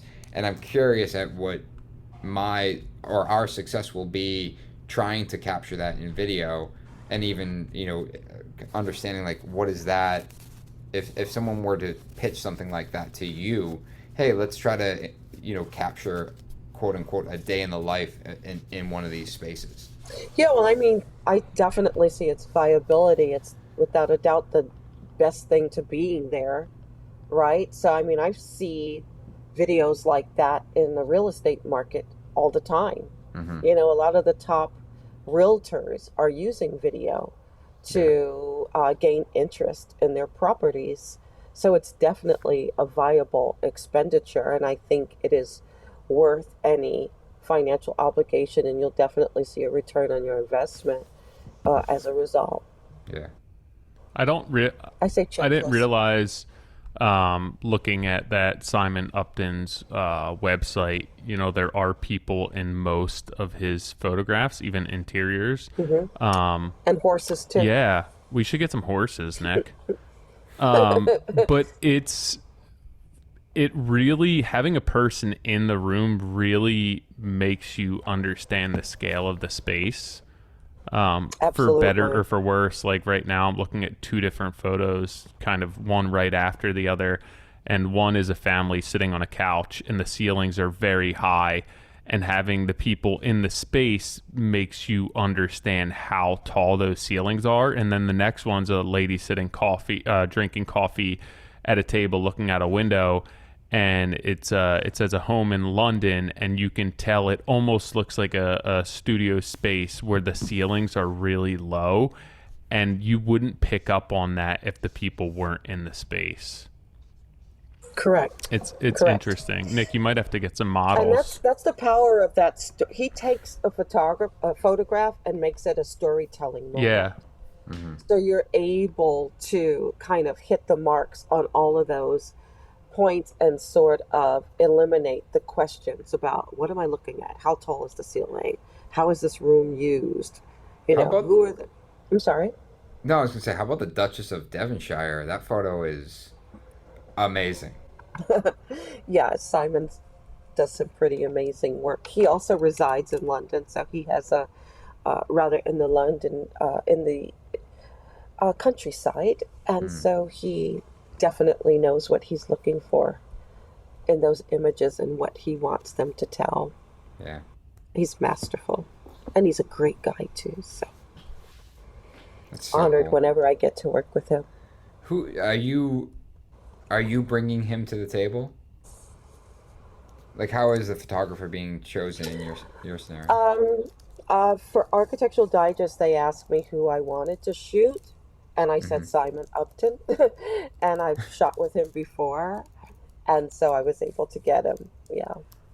So, for those that are listening, and I know we're kind of coming to the close of this, but those that are listening, thinking back through your career and the opportunities that you were presented with celebrities, billionaires, and then getting onto the A list and working with Architectural Digest and Veranda and all of these big publications. What what advice do you have to people that aspire to do something similar? Study and put your nose to the ground, and whenever asked to do the most tedious thing in the world with respect to your career, do it because you do not understand the value that it's going to have for you later in life. Don't squelch on anything that you have an opportunity to learn or a new experience.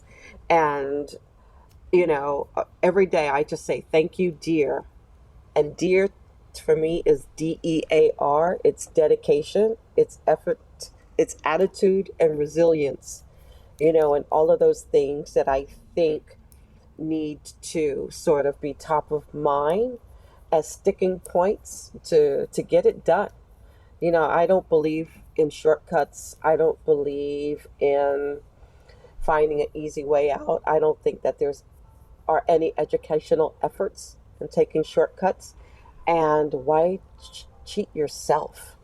You shouldn't cheat anybody else, but damn, why cheat yourself? Why cheat yourself out of an opportunity to learn something new or to have a new experience? And when someone asks you to do something, try to eliminate the fear, sort of try to eliminate the trepidation, and just kind of do it.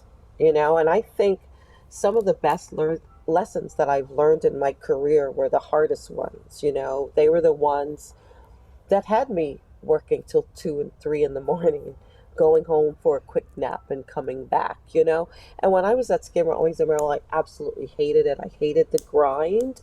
I hated the lack of sleep. I still have bags under my eyes from those days, but you cannot tell me that all of the efforts and lessons that I learned at SOM are not in my daily practice. They are there, they're embedded, they're innate. I go to them as fallbacks when I can't find my way through. And as hard as those first 2.5 years were at SOM, when I left, I ended up going back there because I missed that. I missed that rush. I missed those crunchings. I missed the charrettes. And only after I left the first time and went to another firm, I realized exactly how much I learned during those 2.5 years of no sleep and countless charrettes.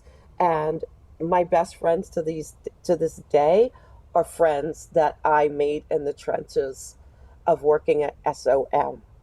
And those friendships have proven to be some of the most valuable relationships of my entire life. They taught me about teamwork, they taught me about effort, they taught me about camaraderie, they taught me about the value in pushing yourself when you're so tired you don't think you could put another line weight on a piece of paper, and then you can stand back and be proud of the work that you've accomplished as a team and as an individual.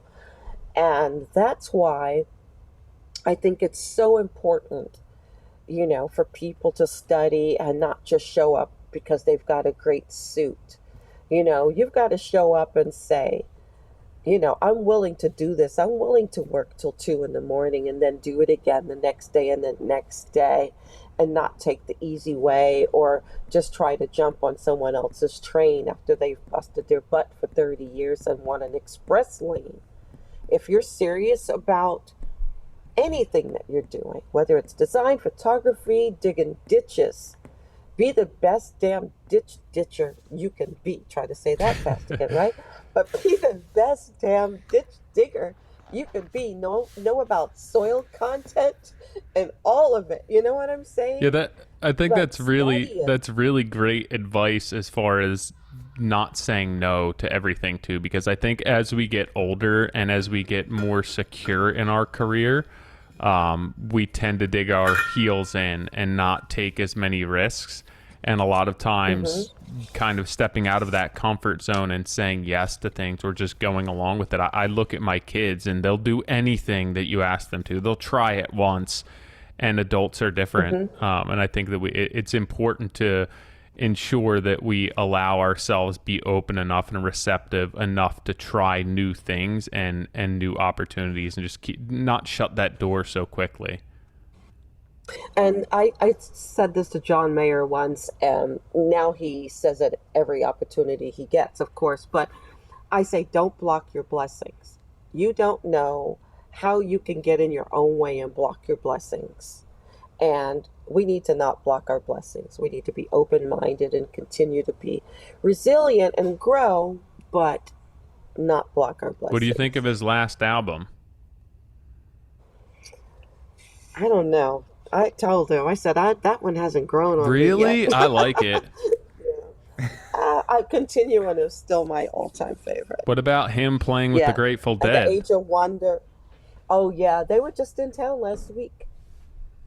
He's doing a concert in Montana on August 13th, 10th, and the 14th as a fundraiser for the Montana victims who lost so much in the flood, with Dave Chappelle one night, Bob Weir another night, and Doesn't he have a house out there? Yes, I Did did you? it. Yeah. I think I saw that on designed Sunday his house in morning. Montana. Oh, yes, I designed that and the recording All right, studio. when we going out there? Be nice to people. You never know what it's going to I'm bring. being nice to you right now. I want to go hang out with John Mayer in Montana. I sent him a note. I said, I'm getting on a plane. I'm coming. All right, I'll come with you. I'm not far. I'll just shoot right. I'll shoot right up. Boston? No, I'm in New Jersey. I'll shoot. I'm right near Philadelphia. I'll shoot Oh, right yeah. up the Oh. turnpike. I'll be there in an hour and 15 minutes. Yes, I want to go. Well, I am coming. I'm just not. I'm not It's going to saying. be fun. It's going to be fun. It's going to be so much or fun. we could road trip and just listen to the new album the whole way out. The whole way on repeat. Yeah, I really have not given it much time yet, but I've not told him that, other than the fact that it hasn't grown on me, so I have to listen to it again. Well, hopefully John Mayer listens to this podcast and feels supported. But Yes. Joy, this was an absolute pleasure. I appreciate you being on today.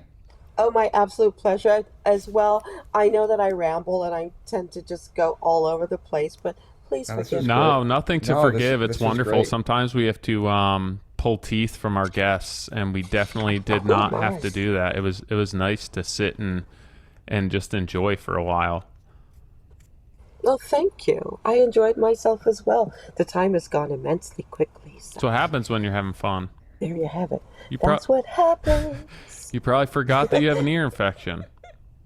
Yeah, exactly. Yes, because I could hear you so well. So thank you. And thank you for the construction seminar. I really appreciated Of that. c- That was informative. I appreciate that. Try to learn something new every day. Of course.